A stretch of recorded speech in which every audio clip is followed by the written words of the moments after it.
Next up, we have Ligia. The field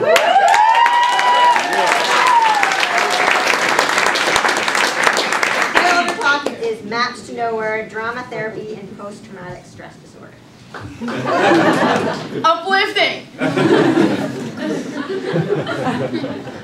I've always been fascinated by chaos and difference. Particularly, I've always been fascinated by what I would like to call, at least in my case, the ultimate chaos, the brain. I decided to become a psychiatrist, and now a professor of psychiatry, because I wanted to understand difference. And that is the reason of my talk today, students, difference. When I was a student, perhaps around your age, I became interested in a particular disorder. Now write this down, it's going to be on the quiz.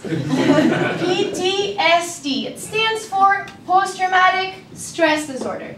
As you may guess, post-traumatic implies after trauma, right? So, you know, sometimes you get confused. Trauma. Happy topic.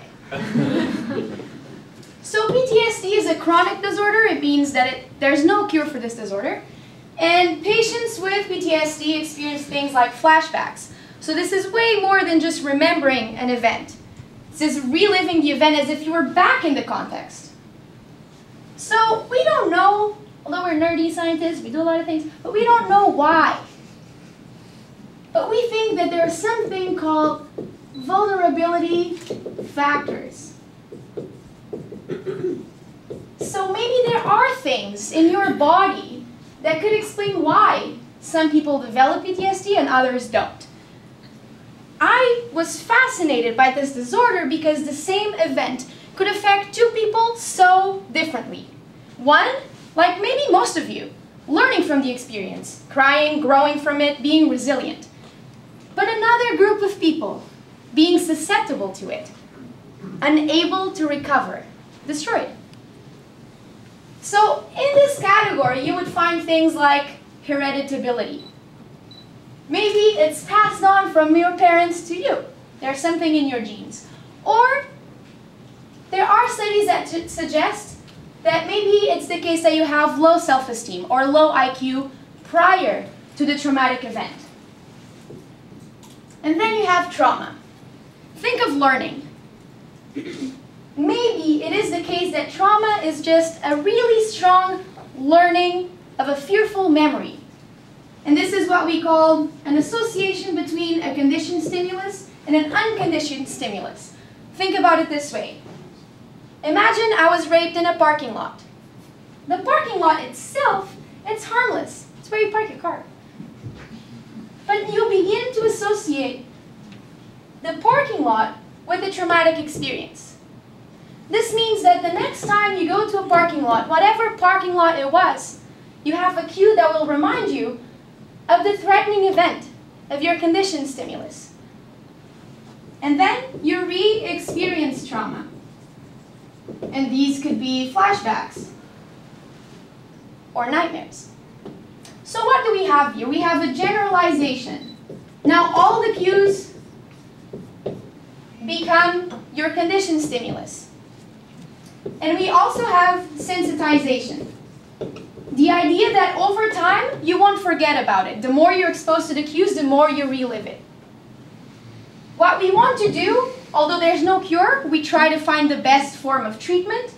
We try to shift from generalizing the cues to discriminating them.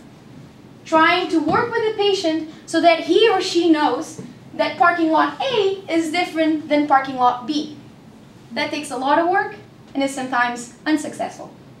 Something else very controversial in my field is memory extinction. Now, don't be fooled. This doesn't mean that you'll forget about the memory. Extinction, some scientists think, is an active process that will link your initial memory of the traumatic event to a new memory. And actually, these flaky scientists in Norway thought that things like theater associated with verbal therapy could actually embody that, because flashbacks are more than just talking. You sit there on the couch and you talk about it, that's not enough. If you're reliving it, you need something more. You need play, or yoga, or theater, but you know, I'm a woman of objective ideas. Theater is not.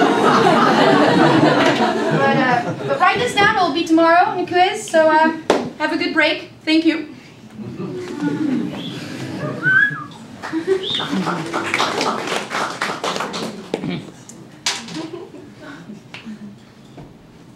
Meu primeiro aluno 86 apresenta-se ao serviço.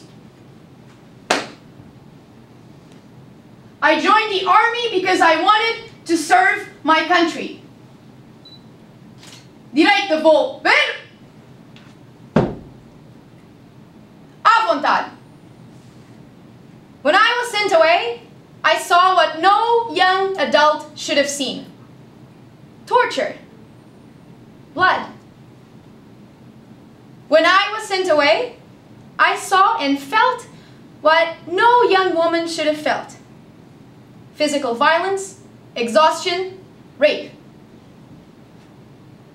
Send, destrução. But when I left the army, I just felt weird. I would look at myself in the mirror and I would think, Anne, can't you just be normal?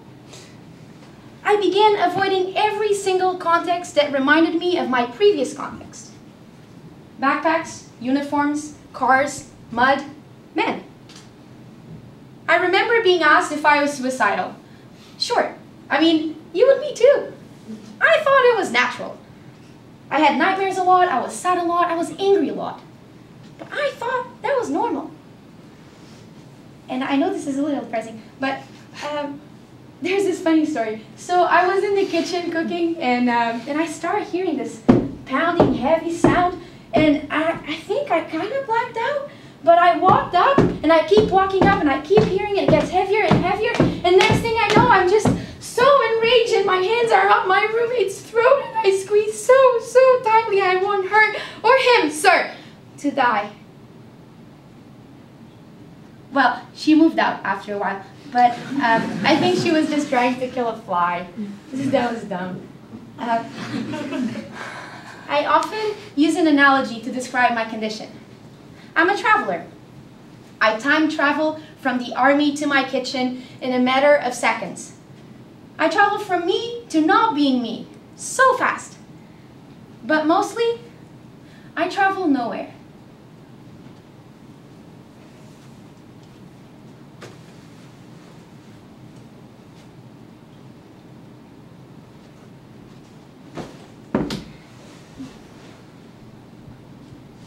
Show hands. How many of you are science people?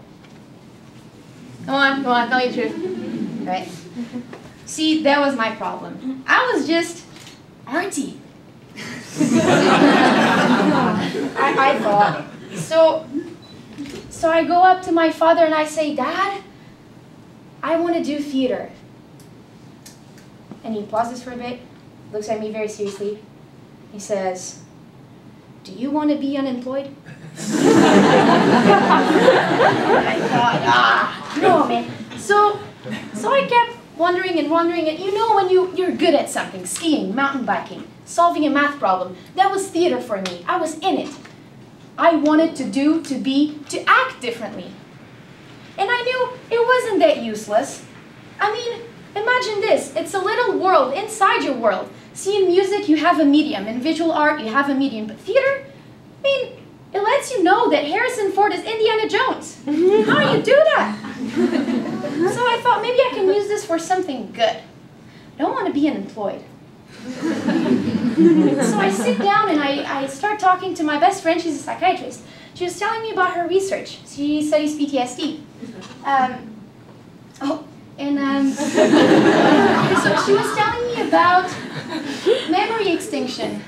Really tough thing to do with the patients, and so she tells me that sometimes they're apathetic.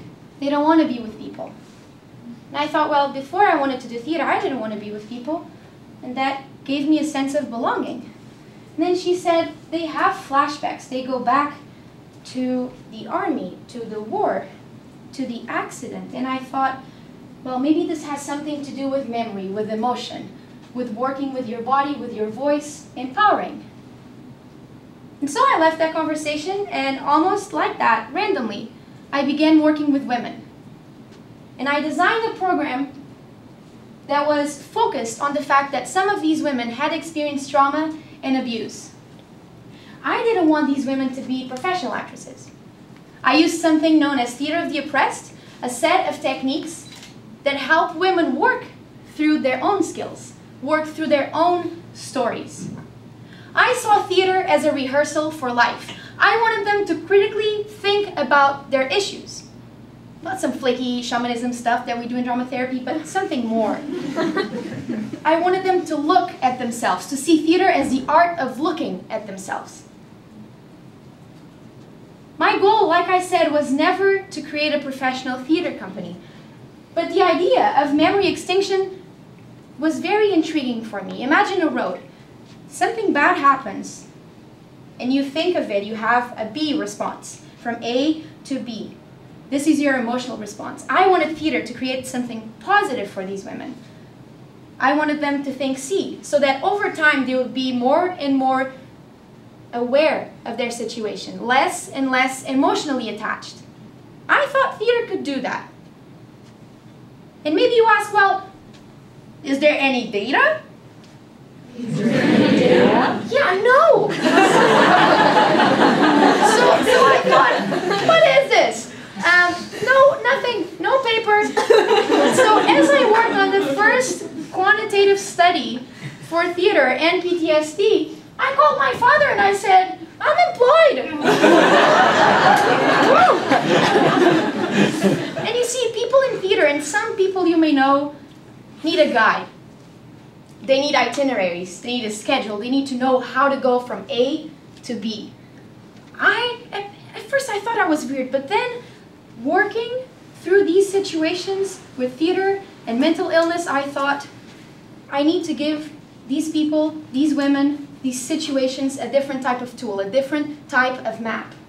I wanted them to have a map to nowhere, but knowing that in the wandering, they won't get lost. Thank you.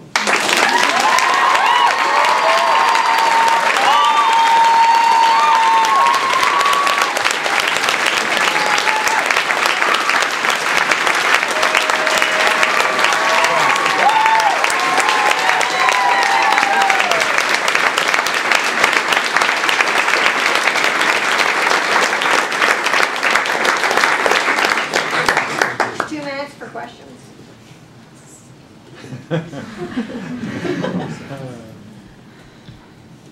Did you do any, so there was no research, did you do any like work with women acting? Yes, I work at the Women's Center. The project I had designed initially was not what happened exactly.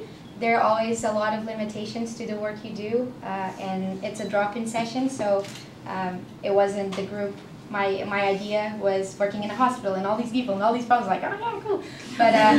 But it was actually a great learning experience. I had designed the project focusing on trauma, very heavy, and then as I began working on it last September, I just shift my focus to fun and realized that people sometimes, whatever your background is, just need fun, need to play. And maybe you can't do that on your daily basis, but if you call it theater, people do all sorts of weird things. That's great. Sarah? She did it with me. Yeah, Sarah's part of my women's group. I'm part of her group, but she did it. It's awesome. It's an awesome job. Today at 4, if you want to come. Farmer? So is drama therapy moving into exploring more empirical or academic or scholarly approaches, or I guess trying to be vindicated that way? Me and 2 other people are trying really hard. I'm part of the Drama Therapy Association in North America, and it's been one of my struggles. I'm not sciencey enough to be in neuroscience, and I'm not artsy enough to be in theater. So I'm working on a paper to be the first quantitative research for drama therapy. Or for drama therapy, there's only one quantitative study for children with autism. This professor at Vanderbilt is working with them on actually finding data. If the children with autism are developing more social skills through theater or not. But other than that, it's just theater associated with shamanism or all sorts of spiritual practices. If you have any other questions. Bye, Ligia.